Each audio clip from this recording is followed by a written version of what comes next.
Wellman TV. Ben Yeager. Like ka naman dyan, idol. Kabanata 31. What the hell are you? Sumulyap si Fang Kuohai kay Tai Zuzi, at bagamat ipinangako niya ang kanyang katapatan, ang kanyang pag-aatubili na makinig kay Fang ngunit sa halip kay Ben Yeager ay medyo hindi siya komportable. Let's go, sabi ni Fang Kuohai at pagkatapos ay tumalikod at naglakad palabas, kasama si Ben Yeager at isa pang sumunod sa kanya papunta sa kotse. Sa kotse, humiga si Fang Kuohai na may pag-aalala, hindi alam kung paano haharapin ang sitwasyon. Sa katunayan, si Ben Yeager ang naging sanhi ng gulo, ngunit si Shi Jian ay kasama niya sa napakatagal na panahon na talagang ayaw niyang ibigay siya. Para naman kay Ben Yeager, hindi sa ayaw niya, sa halip ay nag-aalala siya kay Ben Yeager na nagdudulot ng mas maraming gulo. Bandang 9:00, dumating silang tatlo sa isang clubhouse sa suburbs. Walang pangalan sa clubhouse, at dalawang lalaking nakaitim ang tila naghihintay sa kanila sa may pintuan. Nang makita si Fang Kuohai at ang kanyang grupo na papalapit, ang dalawang lalaki ay lumapit sa mabagsik na mukha at nagsabi, paumanhin, Kuya Hai, ito ang utos ng amo. Pagkasabi noon, sinimulan nila siyang hanapin, at pagkatapos ay si Shi Jian. Nang sinubukan nilang hanapin si Ben Yeager, itinulak niya ang kanilang mga kamay. Hindi mo na ako kailangang hanapin. Punyal lang ang dala ko, walang pakialam na sabi ni Ben Yeager. Kahit punyal bawal, please cooperate, malamig na sabi ng lalaki. Wala akong planong makipagtulungan sa iyo, nakangiting sagot ni Ben Yeager. Habang kikilos na ang lalaki, namagitan si Fang Kuohai, Ben Yeager, ibigay mo na lang sa kanila ang punyal. Dahil nagsalita na si Fang Kuohai, atubiling inilabas ni Ben Yeager ang punyal. Alagaan mo ito. Kapag nawala ito, kukunin ko ang iyong buhay, sabi ni Ben Yeager habang iniabot ang punyal at pagkatapos ay sinundan si Fang Kuohai sa loob. Sa loob ay isang golf course na may katamtamang laki na may 8 tao na nakaupo sa gitna, na nasa gilid ng dalawang lalaki bawat isa. Sa magkabilang panig, humigit kumulang 30 tao ang bumuo ng isang koridor. Magandang lugar, komento ni Ben Yeager habang nakatingin sa paligid. Ang araw ay sumisikat ng maliwanag, at ang mainit na pakiramdam ng damo ay kaaya-aya, kahit na ang kapaligiran ay anumang bagay ngunit magkatugma. Haha! Nakarating na kayong lahat, sorry sa pagiging late, nagkaroon ng gulo sa daan, nakangiting sabi ni Fang Kuohai habang naglalakad. Sa sandaling tumigil si Fang Kuohai, tumayo ang isa sa mga lalaki at sinampal siya ng malakas. Little A, tao ka pa ba?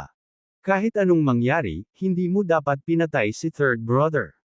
Ang tagapagsalita, isang payat na matangkad na lalaki na may tato na alakdan sa kanyang leeg, ay panglima sa kanilang magkakapatid at tumakbo sa mga operasyon ng smuggling at trafficking. Kilala bilang Yan Bin, kilala siya sa kanyang kalupitan. Bagaman hindi siya ang pinakamayaman sa magkakapatid, siya ang may pinakamaraming kapangyarihan, na namumuno sa mahigit 100 lalaki, na karamihan sa kanila ay armado. Dahil madalas na may negosyo sina Yan Bin at Zhu Qingyuan, ang kanilang relasyon ay relatibong pinakamalapit. Ikalimang kuya, ano ang ibig mong sabihin dito? Dumura si Fang Kuohai habang nagsasalita. Anong ibig kong sabihin? Mayroon kaming malinaw na mga patakaran mula sa simula. Kung ang magkapatid ay sakta ng isa't isa, ito ay isang buhay para sa isang buhay, at ang kanilang mga pamilya ay kasangkot din, sabi ni Yan Bin ng matuwid at walang awa. Si Zhu Qingyuan ang lumayo. Dinala niya ang mga tao sa aking bar, na nagbabalak na patayin ako, at nag-counter-attack lang ako, sigaw ni Fang Kuohai, na nagiging desperado. Godfather, pareho ba ang iniisip mo?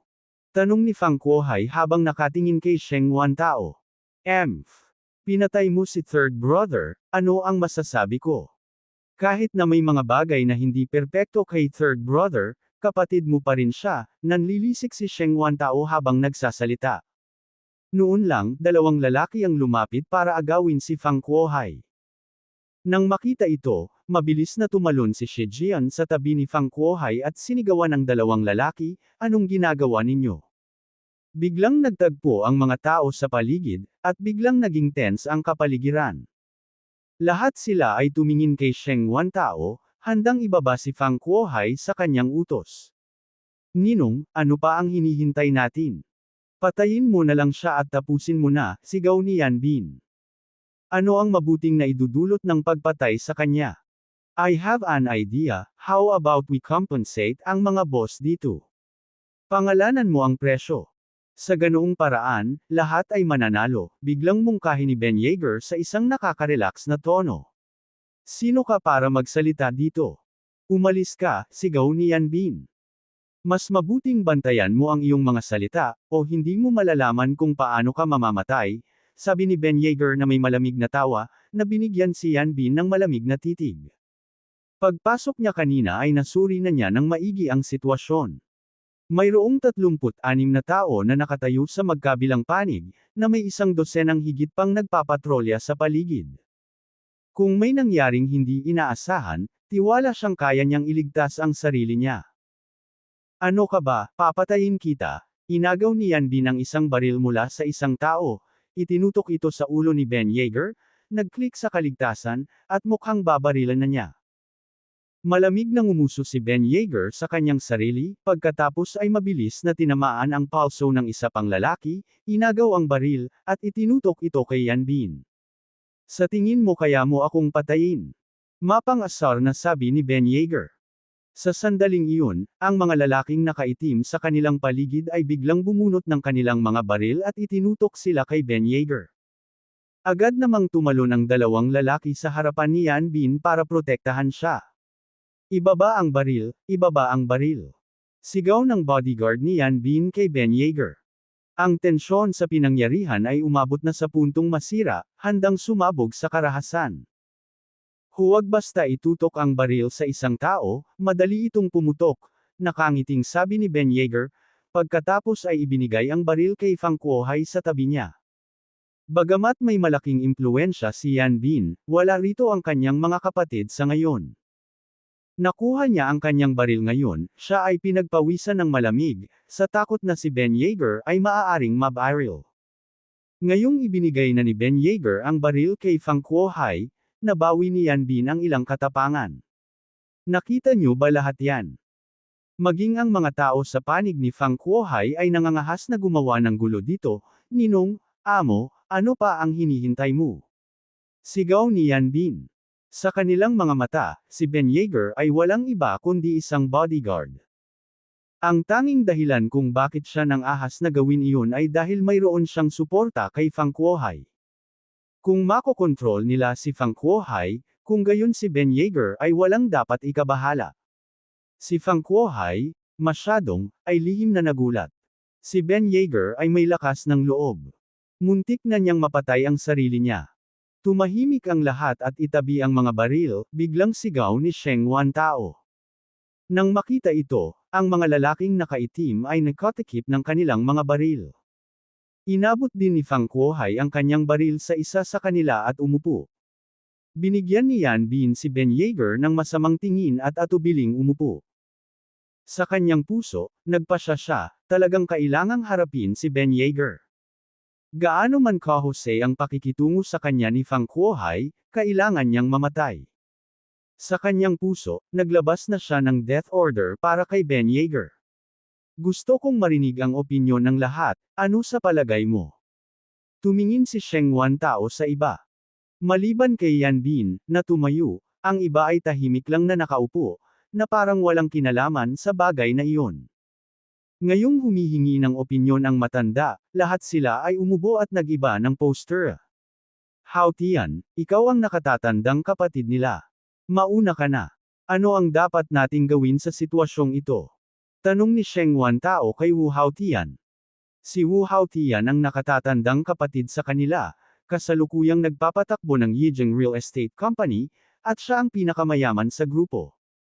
Siya ay bahagyang mas mataas kaysa karaniwan, medyo mabilog, nakasuot ng suit na may pulang kurbata, na nagpapakita ng aura ng pamumuno. Kung ako ang tatanungin mo, gawin natin ito. Kabanata 32, kailangan mong mamatay ngayon. Si Wu Hao Tian ay tumahimik at sinabing, ngayong nangyari na ang lahat, dapat nating subukan ang lahat ng ating makakaya upang magkaayos. Nagkamali nga si Xiaoba, pero kung papatayin natin siya, hindi ba mawawalan tayo ng mabuting kapatid? Iminumungkahi kung hayaan natin si Xiaoba na maghanap ng paraan para makabawi dito. Nakagawa siya ng pagpatay, paano siya makakabawi?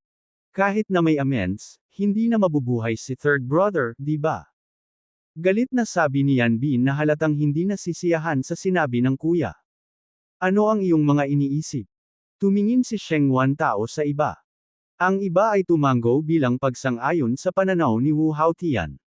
Kadalasan, si Zhu Qingyuan ay mayabang at walang pakialam sa iba, at ngayon ay si Yan Bin na lang ang tumayo para sa kanya. Kung ganoon, Xiaoba, sabihin sa amin kung paano mo planong gumawa ng mga pagbabago. Sabi ni Sheng Wan Tao. Nang makita na ang lahat ay nagsisimula ng umayaw, sinabi ni Fang Kuohai, bibigyan ko ang bawat kapatid ng 2 milyon, at ako ang bahala sa Fang Yuan Logistics na naiwan ni third brother, 70% ng kita ay mapupunta kay Godfather para sa patas na pamamahagi. Walang ibang nagsalita. Pagkatapos ng lahat, 2 milyon na libre ay isang bagay, hindi banggitin ang taunang kita ng Fang Yuan Logistics ay hindi maliit na halaga. Hindi, 2 milyon lang ang halaga ng buhay ni third brother. Hindi ako pumapayag, tumayo si Yan Bin at sinabi. Old 5, huwag maging ingrate. 2 million for each of you, and I have to shell out 16 million in total, yun lang ang ipon ko. Magkano sa tingin mo ang kikitain ko sa isang bar? Si Fang Kuohai ay nagpatibay na ng isang take it or leave it na saloobin, at kung hindi sila pumayag, handa siyang hindi mag-alok kahit ganito. Sino ang gumawa ng saksak? Bilang karagdagan sa mga hinihingi mo, gusto ko rin ang buhay ng humawak ng kutsilyo, malamig na sabi ni Yan Bin. Dito, ang iba ay tumingin kay Fang Kuohai, gustong malaman kung sino ang unang humawak ng kutsilyo. Si Fang Kuohai, nagngangalit ang kanyang mga ngipin, malamig na tinitigan si Yan Bin nang hindi nagsasalita. Ako ang may gawa nito, mahinahong sabi ni Ben Yeager, na nakatayo doon. Siya ay nag-aalala na itaboy siya ni Fang Kuohai, na makasisira sa kanilang relasyon, at hindi pa siya handang makipaghiwalay kay Fang Kuohai, dahil may mga gamit pa siya para sa kanya sa hinaharap. Alam kong ikaw iyon, nasa paningin ko ang buhay mo, ngini siya ni Yan Bin. Ang usaping ito ay naayos na, Xiaoba, mayroon ka bang anumang pagtutol? Sabi ni Sheng Wan Tao, ang kanyang tingin ay hindi nag-iiwan ng puwang para sa pagdududa. Noon lang, 5 lalaki ang biglang sumugod at pinalibutan si Ben Yeager. Nang makitang lumalala ang sitwasyon, hindi na mapakali si Ben Yeager na mag-isip pa at basta-basta na lang kumuha ng mani sa kanyang bulsa at nagsimulang kumain. Ngayon, nakadepende ang lahat sa pipiliin ni Fang Kuohai. Kung siya ay nanatiling tahimik, hindi utol si Ben Yeager na pumatay ng iilan at pagkatapos ay tumakas. Wow! Anong kaguluhan ngayon? Sa sandaling iyon, isang 30 taong gulang na babae na nakasuot ng pulang damit at kulot ang buhok, na may napakagandang figure, ang lumakad mula sa malayo. Hindi man kasing ganda ni Lan Tingting, nakakaakit ang kanyang malandi na kilos sa bawat ngiti at pagsimangot. Ginoo! May iilang tao na tumayo at bumati sa kanya ng may paggalang. Tanging si Yan Bin lamang ang mabilis na napatingin sa katawan ng babae, hindi itinatago ang kanyang kahalayan. Nagkunwaring hindi napansin ng babae ang tingin ni Yan Bin at sumando sa likod ng upuan sa likod ni Sheng Wan Tao, na mabilis na nagpaalam sa kanya sa sitwasyon. Ang babaeng ito ay si Kung Ruyo, ang may bahay ni Sheng Wan Tao sa nakalipas na 2 taon, isang dating bilis na aktres. I see, ang sabi ni Kung Ruyo pagkatapos masulyapan si Ben Yeager, na mukhang relaxed at walang takot, na casual na kumakain ng kanyang mani. Mabilis ding sinuri ni Ben Yeager si Kung Ruyo at naramdaman kaagad na hindi siya ordinaryong babae. Malamang na siya ang hindi nakikitang tagapayo ni Sheng Wan Tao. Kahanga-hanga ang binatang ito, tunay na lalaki. Sayang naman kung ganun na lang siya patayin. Dahil patay na si Qing Yuan, bakit hindi hayaan siyang pumalit kay Qing Yuan at tingnan kung paano ito nangyayari? Baka magbunga ito ng magandang resulta, bulong ni Kung Ruyo kay Sheng Wan Tao. Bagamat mahinang nagsalita si Kung Ruyo, narinig ng mga nasa malapit. Ang kanyang desisyon ay nagulat sa kanila. Si Ben Yeager ay bodyguard lamang ni Fang Kuohai, isang disposable pawn. Para protektahan si Fang Kuohai, kailangan nilang patayin si Ben Yeager. Nang makita ang nakaka-relax na ekspresyon ni Ben Yeager, inakala nilang napagpasyahan na niyang mamatay at posibleng may kasunduan kay Fang Kuohai, pero para sa isang buhay. Maging si Sheng Wantao ay nagulat sa sinabi ni Kung Ruyo. Nilingan niya ang kanyang kagandahan, nagtataka kung bakit ito nagmumungkahi ng ganoong bagay. Binigyan siya ni Kung Ruyo ng maraming magagandang ideya sa nakaraan, at nagtiwala siya sa kanya. Anong sabi mo, siya ang pumalit sa posisyon ni third brother? Hindi ako sumasang-ayon. Kung hindi mo siya papatayin dito ngayon, huwag mo akong sisihin. Gusto ni Yan Bin na makita si Ben Yeager na humingi ng awa, ngunit si Ben Yeager ay hindi natakot o nabalisa, na ikinabigo niya. Old 5, huwag magmadali. Pansamantala lang namin siyang inilalagay. Kung hindi siya gumanap ng maayos, maaari namin siyang patayin. Kung talagang may kakayahan siya, panalo ang lahat na magkaroon ng kanilang bahagi, nakangiting pahayag ni Kung Ruyo. Tumango naman ang iba bilang pagsang-ayon. Biglang tumayo si Fang Kuohai at nagsabi, handa akong magdagdag ng dagdag na milyon para sa bawat tao bilang pansamantalang halaga para sa kanyang buhay. Kung hindi siya mahusay, maaari mo siyang harapin. Nang walang karagdagang pagtutol mula sa iba, ang pagkamatay ni Zhu Qingyuan ay hindi lamang nagdala sa kanila ng 3 milyon bawat isang ngunit nangako ng walang tiyak na mga dibidendo sa hinaharap. Parang hinahati nila ang kapangyarihan ni Zhu Qingyuan sa kanilang mga sarili, isang sitwasyon na sobrang saya nilang tanggapin. Ngunit hindi pa rin lunukan ni Yan Bin ang kanyang pagmamataas. Dahil sa pagkakadisarmahan ay nasaktan ang kanyang kakakuhan, at kahit na sinadya niyang patayin si Ben Yeager, siya ngayon ay itinalaga sa upuan ni third brother, na halos magdulot sa kanya ng pagkadismaya. Mabuti, dahil si Xiaoba ay gumawa ng napakalaking konsesyon, hayaan muna natin ang ulo ng binata na ito na manatili doon pansamantala. Ngunit habang ang parusang kamatayan ay hindi maiiwasan, ang parusang buhay ay hindi maiiwasan. Ilabas ang parusa, sigaw ni Sheng Wantao. Nang makitang hindi pa umabot sa pinakamasamang sitwasyon, si Ben Yeager ay tumigil sa pag-aalala at hinayaan silang magpatuloy. Ang pag-unlad ay nakakagulat na maayos. Hindi niya inaasahan na madali niyang sakupin ang negosyo ni Zhu Qingyuan. Ngunit alam niyang hindi simpleng babae si Kung Ruyo, at kailangan niyang maging maingat sa paligid nito. Inilagay niya siya sa posisyon na ito hindi dahil sa kanyang kakayahan ngunit tiyak para sa iba pang mga kadahilanan. Makalipas ang ilang minuto, bigla siyang hinawakan ng 5 lalaki sa paligid ni Ben Yeager. Hindi tumanggi si Ben Yeager, hanggat nakaligtas siya sa araw na ito, magiging matagumpay ito. Pagkatapos ay lumapit ang isang lalaking may kumikinang na mainit na bakal. Ben Yeager, narinig mo ang sinabi. Mula ngayon, papalitan mo na ang Fang Yuan Company, ngunit kailangan mo ring tanggapin ang parusang ito, sumasang-ayon ka ba? Kinuha ni Sheng Wantao ang bakal at malakas na sinabi. Nang makita ito, biglang tumawa si Ben Yeager. Halika na. Kabanata 33 diskarte nang makita ni Ben Yeager ang mainit-init na bakal, tumawa siya ng buong tapang, na nagpalabas ng katapangan habang sinasabing, lumapit ka sa akin. Si Sheng Wantao, hawak ang branding na bakal, ay lumapit sa likod ni Ben Yeager at idiniin ito sa kanyang likod. Isang mainit na tunog ang lumabas mula sa likod ni Ben Yeager, at ang hangin ay napuno ng amoy ng mga sunog na balahibo. Ben Yeager. Si Shi Jian, nag-aalala, ay lumuhad sa harap ni Ben Yeager, ay nalalayan siya. Ang tanging nakita niya ay ang mga mata ni Ben Yeager na duguan, ang kanyang mga ngipin ay nag-iting, ngunit wala siyang sinabi. Medyo natakot ang mga tao sa paligid. Pasimpleng tumalikod si Kung Ruyo, hindi na makayanang panoorin. Sa pananakit ng buto na nagmumula sa kanyang likod, medyo nahihilo si Ben Yeager, ngunit tiniis niya ito, hindi hinayaan ang kanyang sarili na himatayin. Hindi pa oras. Tunay na lalaki iyon, ibinagsak ni Sheng Wantao ang tatak na bakal at sumigaw. Ben Yeager. Nakita ni Shi Jian na tapos na ito at mabilis na inalalayan si Ben Yeager. Bilasan mo, dalhin mo siya sa kwarto. May gamot ako dyan, nagmamadaling pinangunahan ni Kung Ruyo.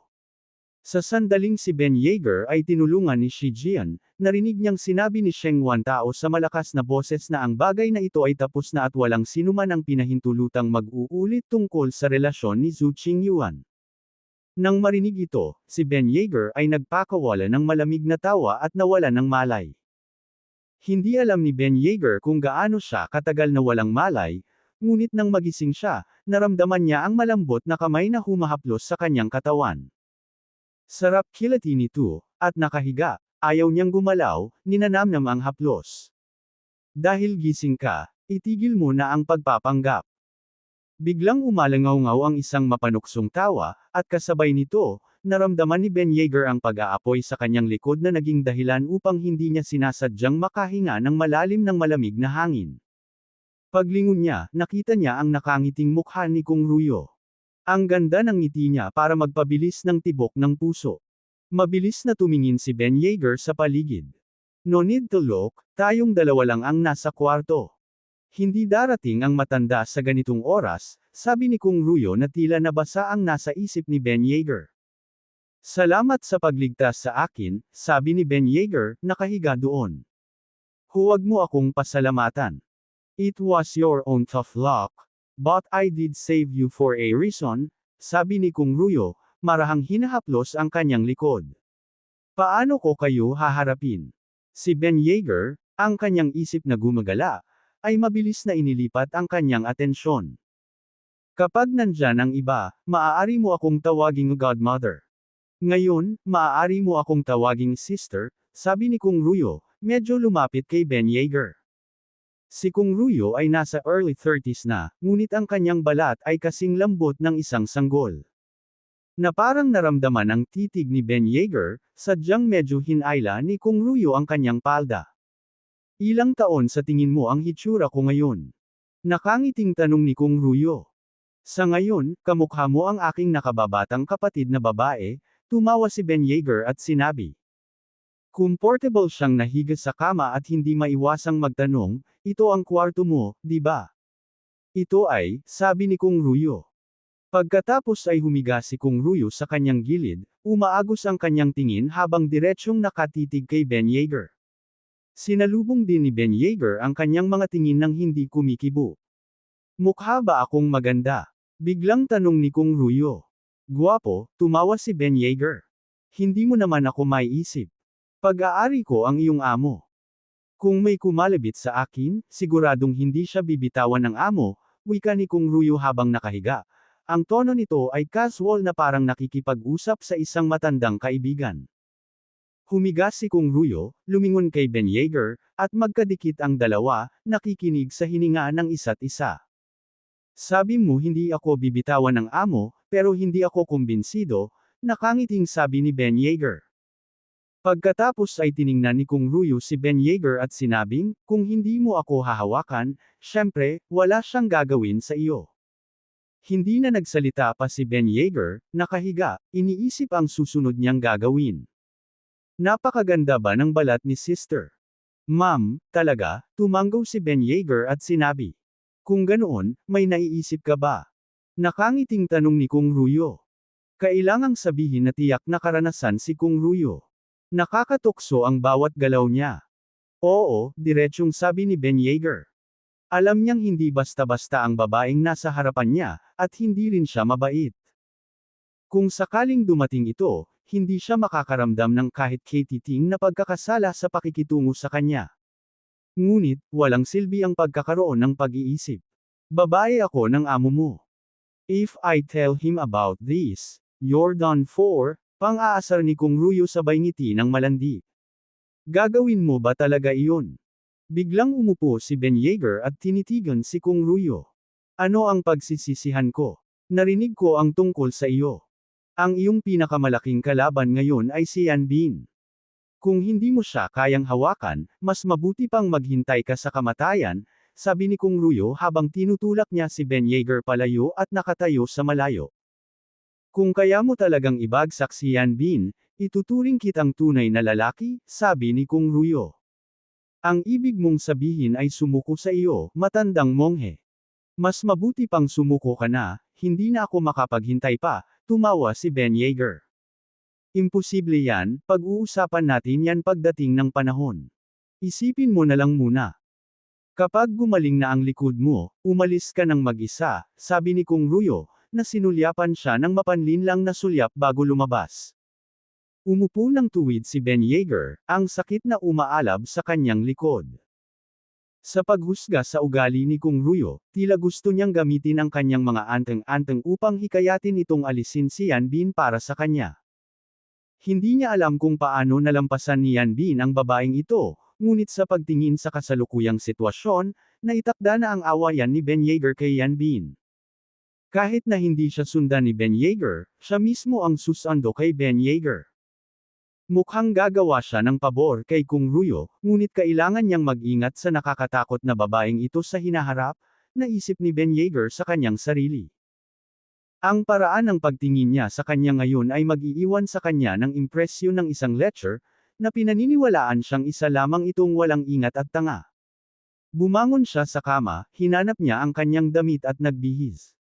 Nasunog ang mga damit, halos magliyab.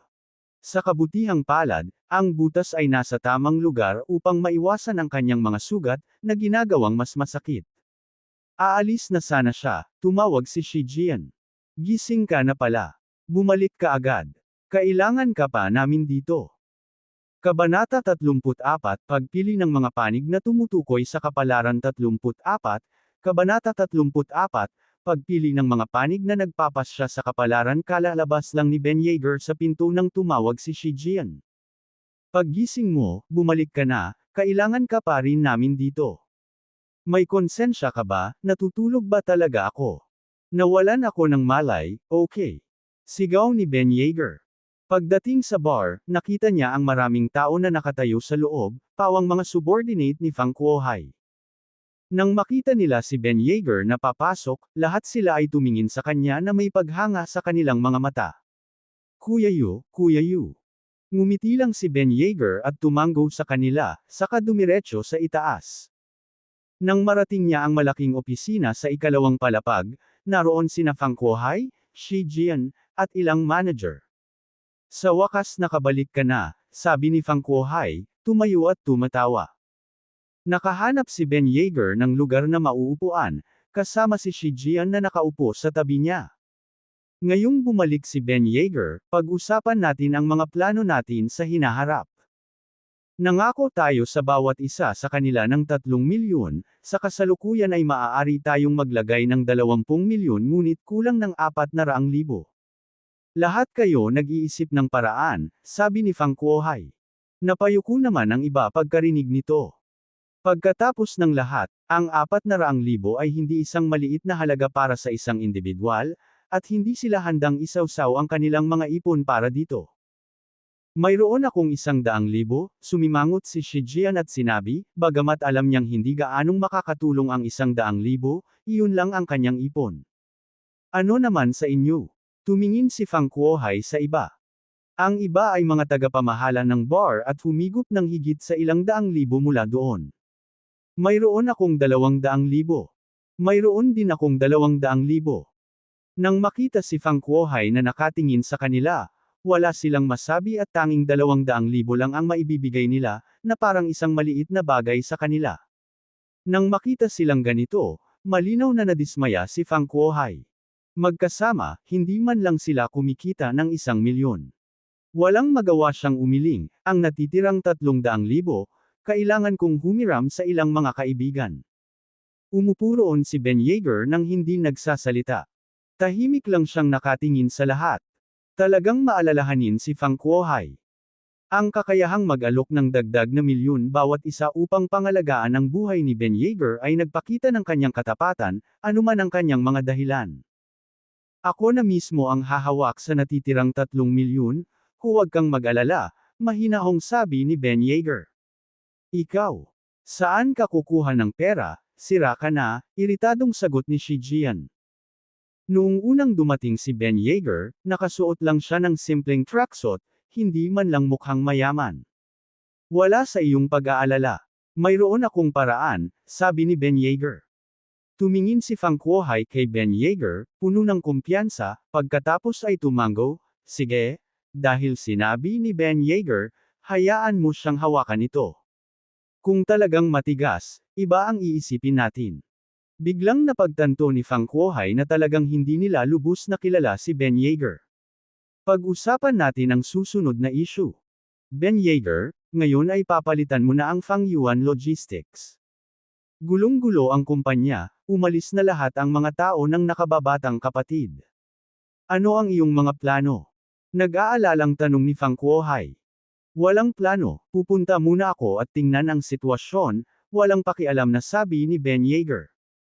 Nang makita ang walang pakialam na ekspresyon sa mukha ni Ben Yeager, umiling lang si Fang Kuohai at hindi na nagsalita pa.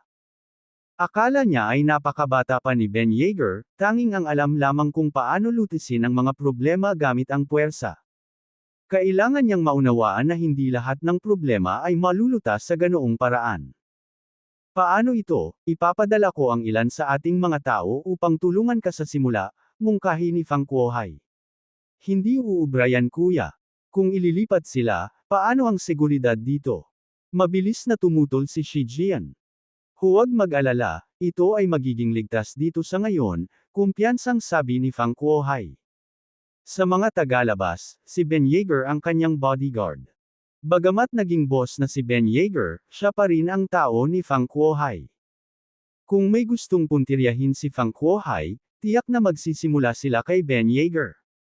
Hindi ako sang-ayon, tumayo si Shi Jian at sinabi.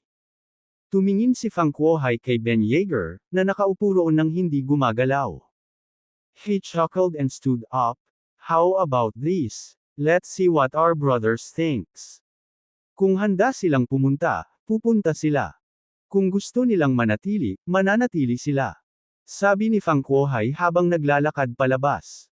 Si Shi Jian at ilang iba pa ay sumunod sa kanya sa labas, habang si Ben Yeager ay nakaupo roon, masayang kumakain ng mani nang hindi gumagalaw. Tumahimik ang lahat. Si Ben Yeager na ngayon ang pumalit, ipinaliwanag ni Fang Kuohai ang sitwasyon at nagpatuloy, yung mga kapatid na gustong umunlad kasama niya, tumayo sa kaliwang bahagi. Ang mga gustong manatili, tumayo sa kanan. Sa sandaling matapos magsalita si Fang Kuohai, direktang naglakad si Tai Zuzi sa kaliwang bahagi, gustong sundan si Ben Yeager. Nag-alinlangan ang iba. Pagkatapos ay lumapit ang isang binata at tumabi kay Tai Zuzi. Sumunod ang ilan. Lahat sila ay nagkamot ng ulo, tila medyo nakonsensya kay Fang Kuohai, ngunit gayon paman, nagpasya silang tumayo doon, hindi para sa anumang bagay kundi pakiramdam na ang pagsunod kay Ben Yeager ay magiging mas kapanapanabik. Sa huli, eksaktong kalahati ay nasa kaliwang bahagi, karamihan ay mga kabataang lalaki sa kanilang unang bahagi ng 20s. Ang mga nasa kanan ay medyo mas matanda. Marahil ay mas gusto nila ang katatagan. Ayusin natin ito pagkatapos, ang mga nasa kaliwang bahagi ay magsisimulang sumunod kay Ben Yeager mula ngayon, sabi ni Fang Kuohai at pagkatapos ay naglakad pabalik sa silid. Bagamat handa siya sa pag-iisip, mahirap pa rin itong kunin. Ang kanyang sariling mga kapatid ay madaling lumipat ng katapatan kay Ben Yeager. Para sa mga tagalabas, si Ben Yeager ay tila isa sa kanyang mga nasasakupan, ngunit alam niya na si Ben Yeager ay hindi isang taong mananatiling nasa ilalim ng mahabang panahon. Ngayong nagkaroon na ng kapangyarihan si Ben Yeager, hindi na niya ito makontrol. Ben Yeager, nakapili na ang magkapatid. Alagaan silang mabuti sa hinaharap, huwag mo silang pababayaan, tuyong tawa ni Fang Kuohai at saka tumalikod para tapikin si Shi Jian sa balikat, samahan mo rin siya. Kuya, mananatili ako sa iyo, deklarya ni Shi Jian. Ngumiti si Fang Kuohai at umiling, makinig ka sa akin, tulungan mo siyang mabuti. Pagkasabi nun ay bumalik na siya sa kwarto niya. Bakit hindi mo sinasabi? Kinukuha mo ang lahat ng mga tauhan ni Kuya. Anong gagawin niya?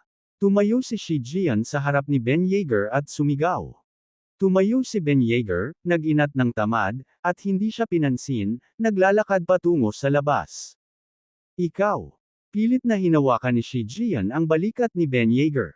Sa akin dito, siguradong magiging ligtas siya.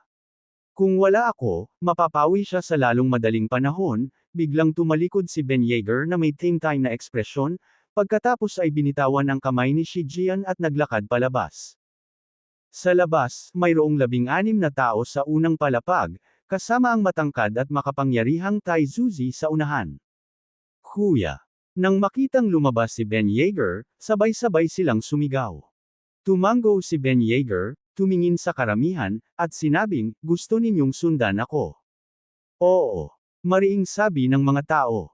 Makinig ka, hindi lahat ay makakasama sa akin. Ang aking mga kinakailangan ay mahigpit, at ang daan sa hinaharap ay tiyak na mapanganib. Ang mga nais lamang magpainit sa kaluwalhatian kasama ko ay dapat na umalis ngayon. Hindi ako nagbibiro. Kung lalabagan mo ang aking disiplina sa hinaharap, ako mismo ang mapilayan sa iyo, matigas na sabi ni Ben Yeager, isang pambihirang ekspresyon para sa kanya. Si Shi Jian, na nakatayo sa tabi ni Ben Yeager, ay biglang naramdaman na ang lalaking ito ay hindi simpleng karakter. Marahil ang pagsunod sa kanya ay maaaring mag-ukit ng isang makabuluhang hinaharap. Kabanata 35 Kung ayaw mong magtrabaho, pagkatapos ay mawala si Ben Yeager ay tumayo sa itaas sa ikalawang palapag, nakita ang determinasyon sa mga mata ng mga tao sa ibaba, alam na nagpasya silang sumunod sa kanya, at pagkatapos ay bumaba siya. Tara, tingnan natin ang kumpanya, maluwag na sabi ni Ben Yeager, kumakain ng mani. Pumunta si Shi Jian sa silid ni Fang Kuohai, nagpaalam, at pagkatapos ay sinundan si Ben Yeager. Isang grupo ng mga tao, 5 sasakyan, ang maalikabok na umakay patungo sa Fang Yuan Logistics. Pagdating nila sa harap ng Fang Yuan Logistics, nakita nila ang mga gate na mahigpit na nakakandado at maraming tao ang nagkukumpulan sa labas, lahat ay nagsisigawan tungkol sa kung ano. Gumawa ka, ano ang kaguluhan na ito? Biglang sigaw ni Shi Jian pagkababa niya ng sasakyan. Ang mga tao, nang makita si Ben Yeager at ang kanyang grupo, ay nagsimulang gumawa ng paraan, at sa sandaling iyon ay isang mataba na lalaki ang humakbang pasulong. Ikaw ba ang boss dito? Ang aming mga paninda ay naantala ng maraming araw, ano ang nangyayari? Sino ang magbabayad sa ating mga pagkalugi? Ang mga salita ng matabang lalaki ay agad na pumukaw ng pagsang-ayon ng mga tao sa paligid, na nagsimulang maghiyawan at magkagulo. Tumahimik, ito ang aming bagong boss, ito ang kanyang unang araw sa trabaho, maaari mong pag-usapan ang iyong mga isyu mamaya, sigaw ni Shi Jian. Pag-usapan mamaya. Hindi, gusto namin ng paliwanag ngayon, ang taong grasa, na napagtantong may bagong amo, ay nagsimulang magsisigawan, malinaw na siya ang pinuno. Tatalakayin natin ang bagay na ito pagkatapos ng pulong, ngayon ay bumalik na kayong lahat, sigaw ni Shi Jian. Ngunit ang mga tao ay hindi nakikinig sa kanya, at ang ilan ay nabalisa, na nagpatuloy sa kanilang maingay na protesta. Pinalibutan ni Shi Jian at ng kanyang mga kapatid si Ben Yeager sa gitna, handang lumaban anumang oras. Sa sandaling iyon, casual na humakbang pasulong si Ben Yeager, mabilis na naglabas ng baril mula sa katauhan ni Shi Jian, binuksan ang kaligtasan, at direktang idiniin ito sa ulo ng taong matabang. Bago pa makapag-react ang taong grasa, pinaputok na ni Ben Yeager ang baril, ngunit sinadyang anggulo nito kaya tumama ang putok sa lupa. Ang matambok na lalaki ay nakatayo doon na natulala, ang kanyang mga binti ay nanginginig, walang imik habang nakatitig kay Ben Yeager. Ang mga nakapaligid na nanunood ay nagkalat sa takot, walang nang ahas na manatili pa doon. Si Ben Yeager ay walang pakialam na tumingin sa paligid, pagkatapos ay ibinalik ang baril kay Shi Jian at naglakad patungo sa loob ng gusali. Si Shi Jian mismo ay pawis na pawis. Talagang nag-aalala siyang baka mapatay ni Ben Yeager ang lalaki sa isang sandali ng pagkabalisa. Na magpapalubha ng mga bagay ng husto. Iba ito sa pakikitungo sa underworld, kung tutuusin, maaaring ordinaryong negosyante lang ang lalaki. Ang mga kapatid na nakapaligid sa kanya, sa kabilang banda, bawat isa ay nagpakita ng kagalakan, na nakakaramdam ng matinding kasiyahan. Iba talaga ang pagsunod sa amo. Naglalakad papasok sa logistics center, nakita nila ang mga tauhan na nagtatambay sa paligid na nag-uusap. Ang ilan ay nakipagsiksikan pa sa paglalaro ng poker. Tipunin mo sila para sa isang pagpupulong, utos ni Ben Yeager, pagkatapos ay nagtungo sa isang gusali ng opisina. Mga 10 minuto ang lumipas, at unti-unting nagsilapitan ang mga tao. Naglakad sila ng tamad na lakad na halos hindi nagmumungkahi na naroon sila upang magtrabaho. Pagkapasok sa conference room ay naghanap na sila ng pwestong mauupuan. Halos kalahati ang dumating, habang marami pang iba ang nag-uusap at nagtatawanan habang dahan-daang lumalapit. Huwag silang papasukin. Ang mga hindi pa dumating ay pinaalis, biglang deklara ni Ben Yeager. Ang mga dumating na ay biglang nakaramdam ng tensyon at hindi sinasadyang umupo ng tuwid. Hoy, bakit hindi tayo makapasok? Anong ginagawa mo? Nagsimulang magprotesta ang mga tao sa labas. Nadismiss ka na, maaari ka nang umalis, seryosong sabi ni Shi Jian, nakatayo sa tabi ng pinto kasama ang ilan pang iba. Ang mga tao sa labas ay sumisigaw pa rin na pumasok, ngunit isinumpo sila ni Shi Jian sa sobrang galit. Talagang nag-aalala siya na lalabas si Ben Yeager at barilin sila. Nang makitang nakaupo na ang lahat, sa wakas ay sinabi ni Ben Yeager, simula ngayon, papalitan ko na ang Fang Yuan Logistics. Ano man ang mga posisyon na mayroon ka noon, magpapatuloy ka sa kanila, ngunit may dagdag na 500 sa itaas ng iyong mga sweldo. Gayunpaman, dapat kong bigyang diin na kailangan mong magtrabaho ng husto. Kung may nagbabalak na dumaan lang, umalis ka na, at iligtas mo ako sa problemang paalisan ka. Pagkatapos magsalita ni Ben Yeager, karamihan sa mga tao sa ibaba ay medyo nasasabik. Wala silang pakialam kung sino ang amo. Ang mahalaga sa kanila ay ang kanilang sweldo. Ako ay nagbitiw, sa sandaling iyon, isang matanda na boses ang biglang umalangaw, at ang mga tao ay lumingon upang tumingin. Ito ay ang dating mayordomo ni Zhu Qingyuan.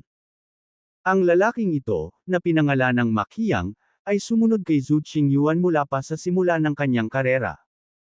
Kinokontrol na niya ngayon ang financial lifeline ng kumpanya, at marami sa mga operasyon ng negosyo ang pinangangasiwaan niya. Pinili niyang magbitiw ngayon higit sa lahat dahil hindi niya naramdaman na nabigyan siya ng atensyon na nararapat sa kanya. Naluklok si Ben Yeager nang hindi muna siya kinonsulta, at maging ang mga rank and file na empleyado ay nakakuha ng pagtaas ng 500 yuan, ngunit siya, isang veterano sa kumpanya, ay hindi nakatanggap ng anumang bentahe. Ang kanyang pagbibitiw ay pangunahin ng isang tukana upang mapilitan si Ben Yeager. Inaasahan niyang hihilingin sa kanya ni Ben Yeager na manatili at pagkatapos ay maglalatag siya ng ilang mga kahilingan para sa kanyang sarili, kaya patatagin ang kanyang katayuan sa kumpanya.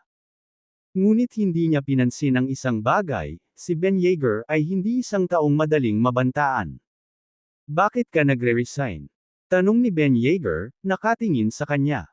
Masyadong maraming lugar sa kumpanya na umaasa sa akin, hindi mo magagawa nang wala ako. At saka, tumatanda na ako, at hindi na tulad ng dati, sabi ni Ma Qiang, sinusubukang laruin ang age card. Agad na naunawaan ni Ben Yeager ang intensyon ni Ma Qiang. Ang ganitong uri ng tao ay katamtaman sa kakayahan at naghahanap lamang ng kredito. Ang pagpapanatili sa kanya ay magdudulot lamang ng masamang impluwensya sa kumpanya. Tinatanggap ko ang iyong pagbibitiw. Umalis ka na, sabi ni Ben Yeager. Nang marinig ito, saglit na natigilan si Ma Qiang. Hindi lamang si Ben Yeager ay hindi sinubukang pigilan siya, ngunit hindi man lang siya nagsalita ng higit sa kinakailangan. Nag-aalala si Ma Qiang na hindi naunawaan ni Ben Yeager ang kahalagahan ng kanyang mensahe o ang kahalagahan nito sa kumpanya. Ako ang dating namumuno sa. Sinubukan ni Ma Qiang na ulitin ngunit naputol ito ni Ben Yeager. Hindi mo na kailangang sabihin pa, umalis ka na. At Shi Jian, siguraduhin mong wala siyang kukunin sa kumpanya, pati na ang cellphone niya, diretsyong utos ni Ben Yeager. Nang matanggap ang utos, si Shi Jian, kasama si Tai Zuzi, ay pumunta kay Ma Qiang, hinanap at kinumpiska ang kanyang cellphone, at nakakita rin ng account book sa kanya. Anong ginagawa mo? Alam mo ba kung gaano ako kahalaga sa kumpanya? Kung wala ako, lahat kayo ay hindi kikita. Gusto pa rin ni Makiang na magpakita ng palabas at pagbabantaan si Ben Yeager, ngunit hindi nakipaglaro si Ben Yeager at direktang pinaalis siya. Medyo hindi niya ito kayang tanggapin. Kung tutuusin, hindi na siya bata pa, at maaaring hindi ganoon kadaling maghanap ng ibang trabaho. Ikinaway ni Ben Yeager ang kanyang kamay at pinalayas si Makiang. Ang lahat ng mga tao sa eksena ay nakaawang ang kanilang mga bibig sa pagkagulat. Ang katayuan ni Makiang sa kumpanya ay dati nang hindi natitinag, at hindi nila inaasahan na ganoon kabilis ang pagpapaalis sa kanya ng bagong amo. Ginawa ito ni Ben Yeager bilang babala sa mga tao dito na kahit sino ka man, kung hindi ka magsumikap, tatanggalin ka niya anumang oras at hindi ka hahayaang kunin ang anumang bagay sa kumpanya. Sino ang nag-iisip na mapupuno nila ang sapatos ng matanda? Tumayo ka na, sabi ni Ben Yeager, na nakatingin sa lahat. Ang dating trabaho ni Makiang ay hindi lamang komplikado ngunit dumating din na may malaking awtoridad. Ito ay isang papel na hinahangad ng maraming tao, at nang marinig ang mga salita ni Ben Yeager, marami ang nangangati na kumilos. Ngunit una, hayaan mo akong linawin, kung tatayo ka ngunit hindi ka sa gawain, tatapusin kita, mahinahong sabi ni Ben Yeager, ngunit walang nag-alinlangan sa pagiging totoo ng kanyang mga salita. Sa isang sandali, ang mga sabik na subukan ay bumalik sa kanilang mga upuan, pinawi ang mga iniisip na kanilang naaaliw. Maaari kong subukan ito. Sa sandaling iyon, isang malutong at kaaya-ayang boses ang biglang nagsalita.